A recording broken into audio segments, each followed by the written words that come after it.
سیاسی مایلم که دو تا نکته رو عرض کنم. اول اینکه همونطور که جناب دکتر میلانی به درستی فرمودن، سیاست با مذهب هیچ کاری نداره. این داستان آب و روغن ماجرای عجیبی است. اصلا اساس تعریفشون با هم متفاوته. سیاستی که مبتنی بر واقعیت و مذهبی که مبتنی بر حقیقت. سیاستی که مبتنی بر آنچه هست، مذهبی که بر آنچه باید باشه. من اصلا نمیفهمم چه خبره. بنابراین البته تعریف عمیق‌ترش دور کردن دین یا مذهب از حکومت و دولته، برای که شاید اگر سیاست باشه مفهوم آزادی احزاب رو هرچه باشن رو دوچار اشکال میکنه. بنابراین حرف اساسی این است که دین از حکومت و سیاست باید جدا باشه، برای که اینا با هم در تضادن.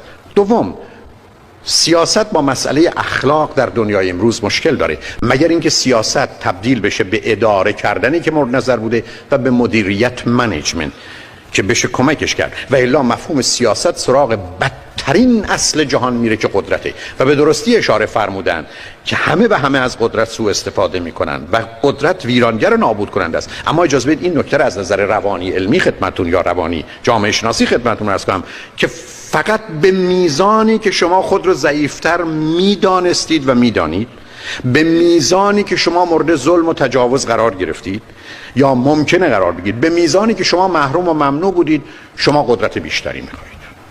انسانی که با امنیت، با محبت، با آرامش، با راحتی بزرگ شده مطلقاً تمایلی به قدرت نداره. نه تنها به قدرت که کنترل رو نمیخواد. انسانی میخواد دیگران رو کنترل کنه که کنترل خودش از دستش در رفته و یا نگرانی که از دستش بیرون ببرن. بنابراین به نظر من مطلقاً مسئله این که انسان بد است و فاسد است و باید قدرت او رو مهار کنه، اونم قدرتی که تازه اگر انسان اینقدر بده قدرتمند که حتما بدترین نوع انسانه، چگونه میشه به اون اطمینان اعتماد کرد؟ من پدر اون زمانی که دلم بخواد فیلم سینمایی رو ببینم به یک باره اصول تربیتی یادم میاد که به بچه‌هام برید بخوابید دیگه، وقت خواب شماست بخوابید، این فرمان پدر است که من میخوام فیلم خودم رو ببینم. من پدر رهام کنید هر روز و هر شب از قدرتم بر علیه بچه‌هام استفاده و سوء استفاده میکنم. شما انتظار دارید کسی که میخواید بکشید به شما بگه خیلی خوش آمدیدش بیارید هر کار میخواید بکنید؟ مثلا حیرت میکنم از دوستانی که از مخالفت قدرتمندان تعجب میکنن. بنابراین بسیار مسئله ساده است که مسائل سیاسی رو به گونه دیگه میشه نگاه. بنابراین ریشه قدرت در ضعف و زبونی و بدبختی انسانه و به همین جهت است که امیدوارم بهش توجه داشته باشیم.